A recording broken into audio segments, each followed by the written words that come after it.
Uh, yes. More bad. February 18, 2001. As I said, a lot of things happened in 2001. Robert Hansen is captured. And so you might be asking, who is this guy? So,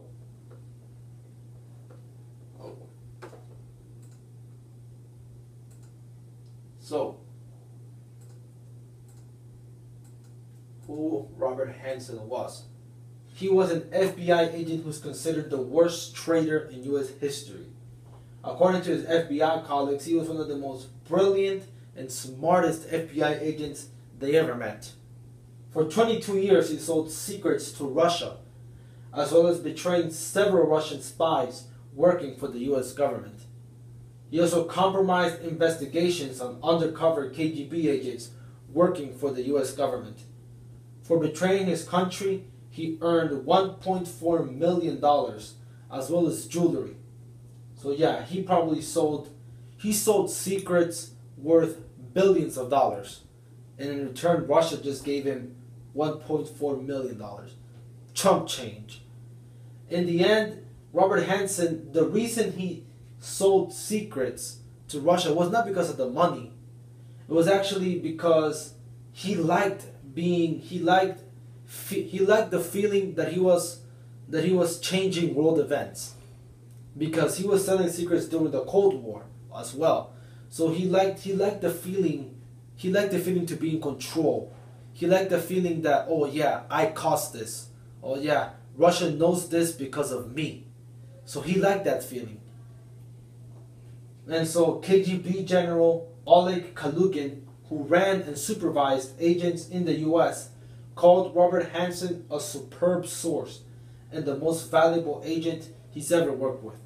In the end, of course, he was captured and he's in prison. I mean, he will never leave prison, ever.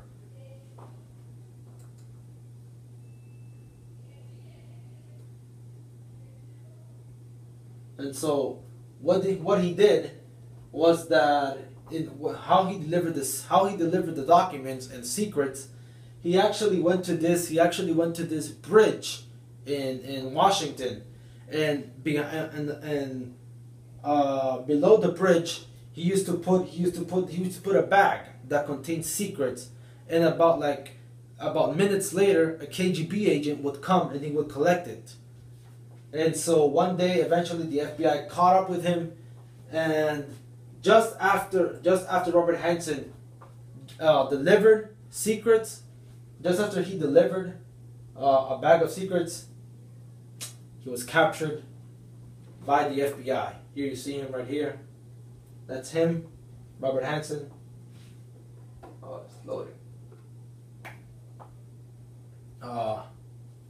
He's looking all cool. He was coming off coming off betraying his country. All cool. And right here you see, he's captured by the FBI. And while he's being captured, Robert Hansen just says, "What took you so long?" Amazing. Yes.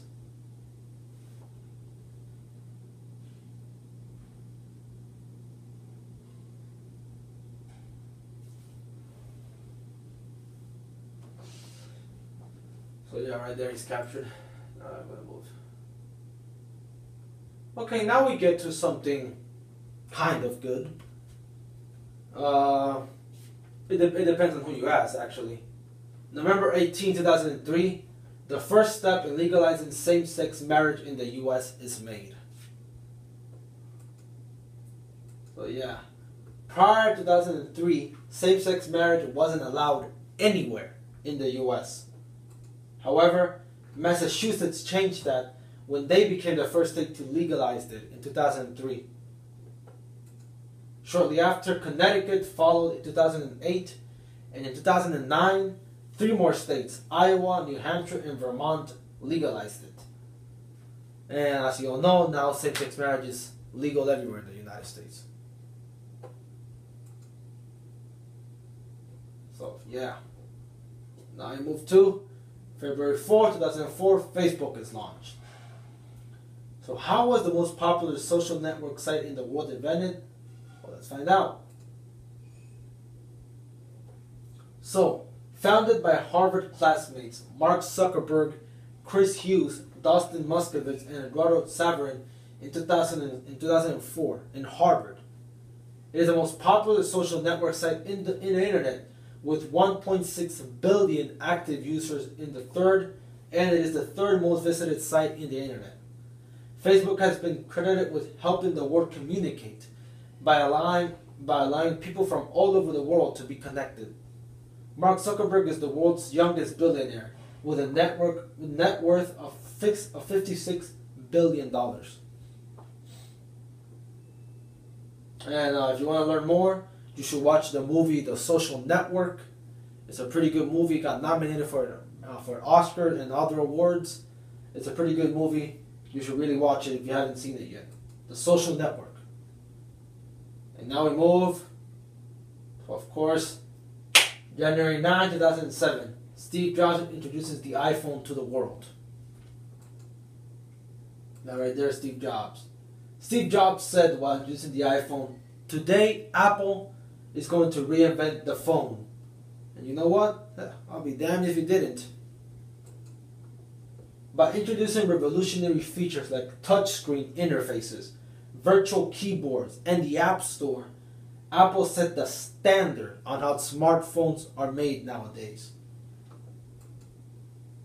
In total, Apple has sold more than 1 billion iPhones worldwide, creating a profit of $621.7 billion. So it is not only one of the best-selling smartphones of all time, but of phones in general.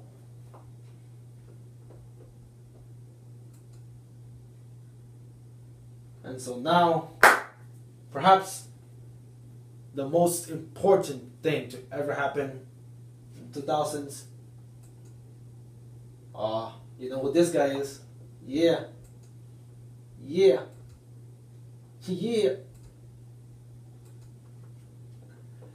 Senator Barack Obama becomes the 44th President of the United States.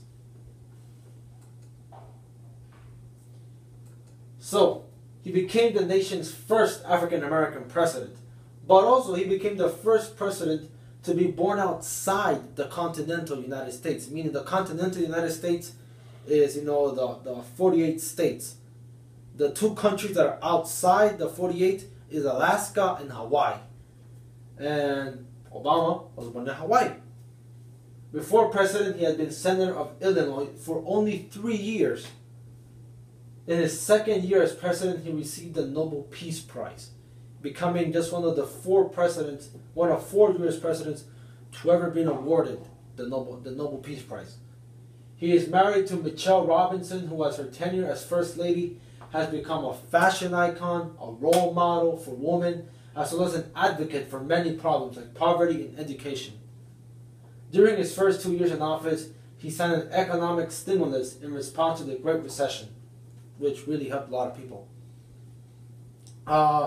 Obama's perhaps one of his biggest accomplishments, let's see if it's to talk about it.